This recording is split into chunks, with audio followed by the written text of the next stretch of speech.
Sampai dijelaskan, tidak ada hari-hari yang di dalamnya amal salih yang paling dicintai Allah hanya di 10 hari pertama.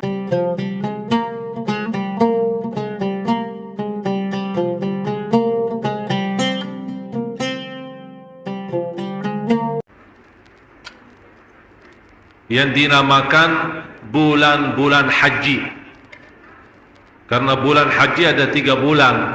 Artinya untuk mulai melaksanakan dan nawaitu haji mulai dari bulan-bulan haji. Jadi kalau ada orang habis Idul Fitri berangkat untuk haji, ya bisa, boleh. Tapi dia bertahankan ihramnya sampai hari Arafahnya. Masa dia mau nunggu 2 bulan ihram? Tapi disitulah masuknya kita boleh berniat dan berangkat untuk beribadah haji. Jadi tidak ada yang berangkat bulan Ramadan dia bilang anak mau haji. Memang tidak ada visa haji kalau bulan Ramadan.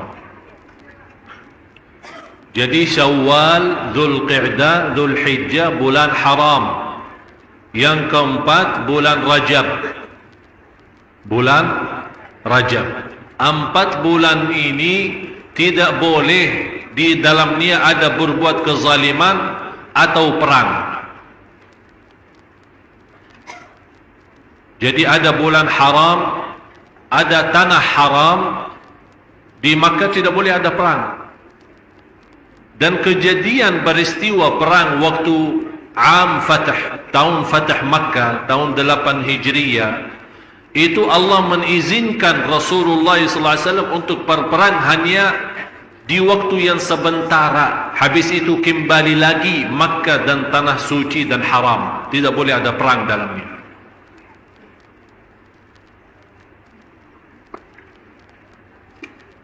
Dan bulan Dzulhijjah ini menjadi bulan yang terakhir di tahun Hijriyah. Kalau bulan Masihiyah tahun akhir bulan 12 Desember. Kalau bulan tahun Hijriyah adalah Dzulhijjah. Berarti kalau sudah masuknya Muharram itu namanya tahun baru Hijriyah. Di 10 hari pertama sangat utama untuk beramal saleh.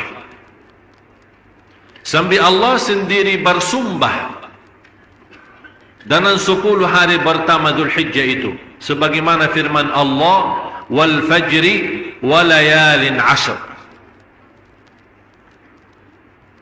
Walaupun ada berbeda pendapat antara ulama penjelasan wa layalin 'ashr, malam-malam yang 10, sebagian ahli tafsir menjelaskan yang dimaksud adalah 10 malam akhir Ramadan. Tapi sebagian besar dari ahli tafsir yang dimaksud adalah 10 pertama bulan Dzulhijjah, sebagaimana penjelasan Imam Ibnu Katsir rahimahullah.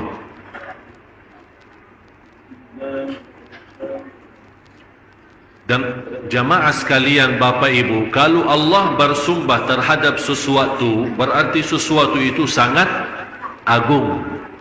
Wasyamsi wa duhaha wal fajri wa layalin 'ashr wasyaf'i wal watr, itu namanya sumpah. Allah bersumpah, wal laili idza yaghsha wad duha wat tini waz zaitun. Ini semua namanya Allah bersumpah. Jadi kalau Allah bersumpah terhadap sesuatu, berarti sesuatu itu sangat agung. Di antaranya walayalin 'ashr, sebagaimana di surat Al-Fajr. Tapi tidak boleh bagi manusia bersumpah dengan selain nama Allah.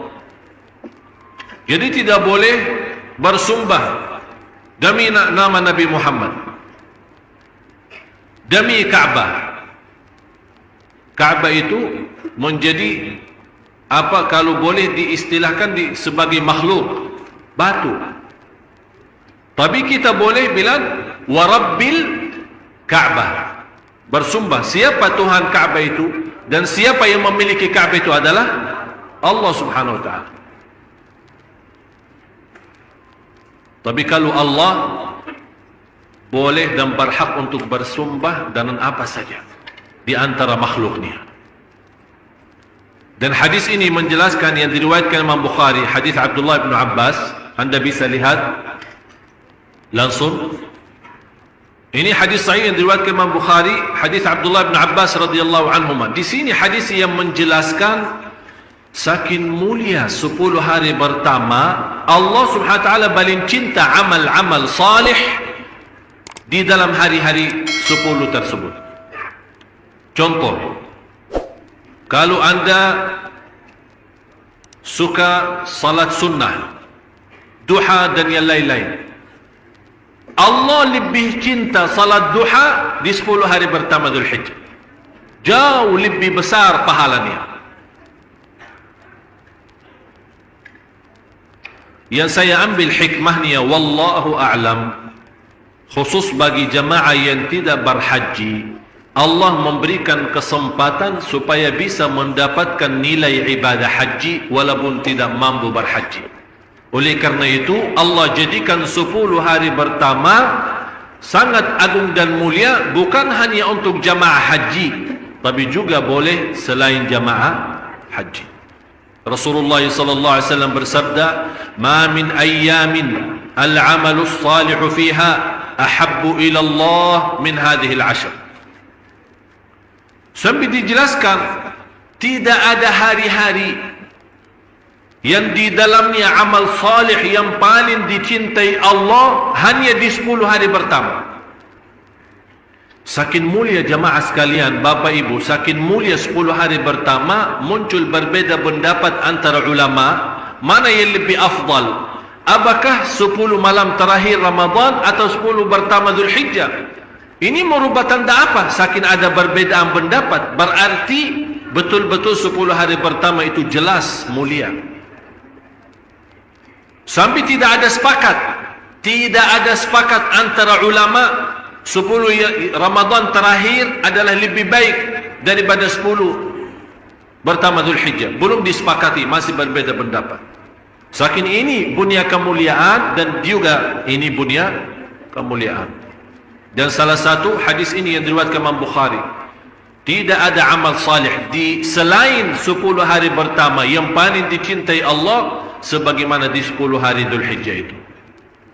Sampai ada sahabat kaget mendengar berita gembira, sampai ada yang bertanya, "Ya Rasulullah, terus bagaimana jihad fi sabilillah? Yang senilai amal jihad tidak sampai. Masih amal salih lebih jauh baik daripada jihad fi sabilillah. Kecuali jihad itu orang keluar dari rumahnya dengan jiwa dan harta dan tidak balik lagi. Berarti dia sudah menghabiskan hartanya di jalan Allah, kemudian dia mati syahid. Baru bisa menjadi nilai ibadah di dalam 10 hari pertama." Apa kewajiban dan yang kita memerlukan untuk melaksanakan amal salih? Banyak amal-amal salih yang kita bisa lakukan selama 10 hari pertama, mulai dari hari ini. Dalam kesempatan ini saya akan jelaskan semua soal amalan-amalan salihnya, sedekahnya, salatnya, puasanya, kemudian soal kurbannya, apa kewajiban kita, bagaimana hitungan kurbannya, dan hukum fikihnya dan dalilnya semua bersatu-satu. Kalau ada dalil Quran kita bawa, dalil hadis kita bawa, supaya Bapak Ibu mengerti. Walaupun pertama sudah, padahal saya bahas masalah ini kemarin di TV One waktu hari Ahad kemarin, tapi kenapa saya ulang lagi bahas masalah ini? Karena sejak itu hari Minggu kemarin sampai hari ini, hampir setiap hari saya menerima lebih dari 20 pertanyaan lewat Facebook, lewat Twitter, lewat BB, lewat SMS. Masih orang bertanya lagi soal kapan hari Arafah, apa maksudnya 10 hari pertama Dzulhijjah, bagaimana cara hitungan kurban. Dan ini menjadi salah satu ciri-ciri hari kiamat, tersebar kebodohan agama dan banyak orang yang tidak mengerti di hal-hal seperti ini.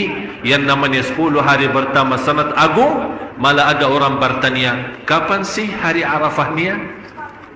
Hari Arafah tidak tahu. Padahal di antara hari yang teragung di sisi Allah adalah hari Arafah. Terus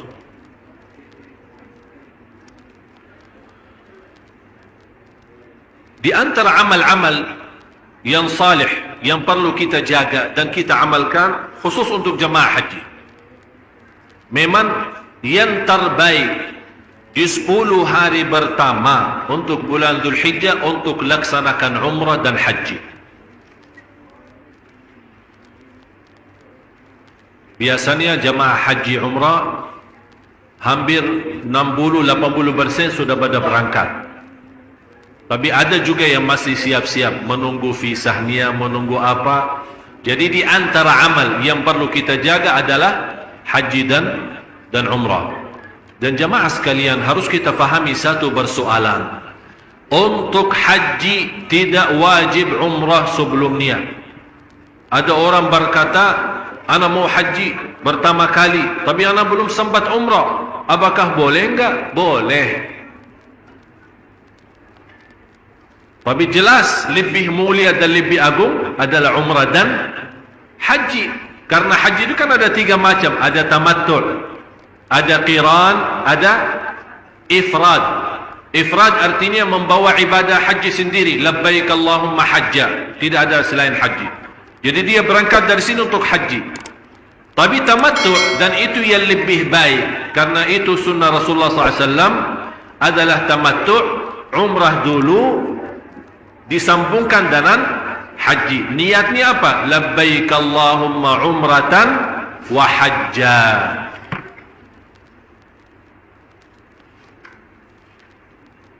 Dan di sini dijelaskan di hadis yang sahih.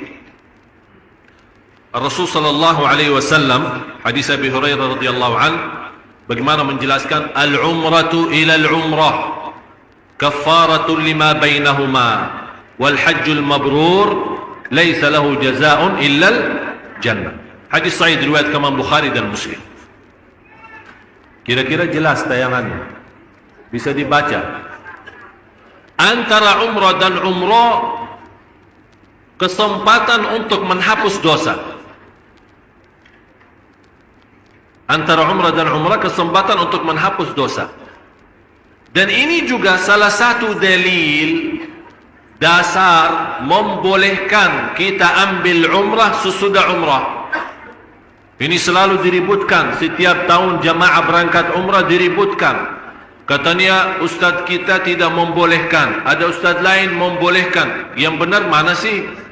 Bingung. Jadi dia habis selesai umrah, dia ingin mau umrah lagi, mau balik ke At-Tan'im atau ke Ju'rana atau ke mana, keluar batas Masjidul Haram, kemudian ambil umrah lagi, nawaitu umrah, ihram lagi, kemudian masuk lagi. Padahal baru pagi hari dia umrah atau siang hari umrah, dia ingin malam hari juga umrah lagi.